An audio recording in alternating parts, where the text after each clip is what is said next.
Tired of your animations looking like they were made in the Stone Age because you're using outdated or, worse, illegally obtained software? Let's ditch the dodgy downloads and walk through the only legitimate ways to get your hands on Adobe Animate, keeping you safe, legal, and up to date. First up, and the most common, is subscribing to Adobe Animate. Directly head over to Adobe.com and navigate to their Creative Cloud section. You'll find options for a Leap Animate subscription or the entire Creative Cloud suite, which gives you access to all Adobe applications like Photoshop and Illustrator. Consider which option best fits your needs and budget. Note that subscription prices may vary based on the region you are in. Are you a student or educator? You're in luck.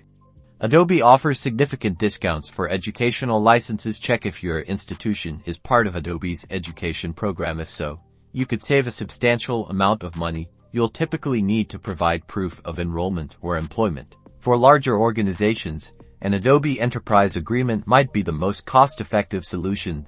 This allows you to license Adobe Animate for multiple users across your entire company. With centralized management and deployment, contact Adobe directly to discuss your organization's specific needs and receive a customized quote. Remember, using illegally obtained software carries significant risks, including malware, lack of updates, and potential legal consequences. By sticking to legitimate methods, you'll enjoy access to the latest features, security updates, and reliable customer support, plus the peace of mind that comes with knowing you're doing things the right way.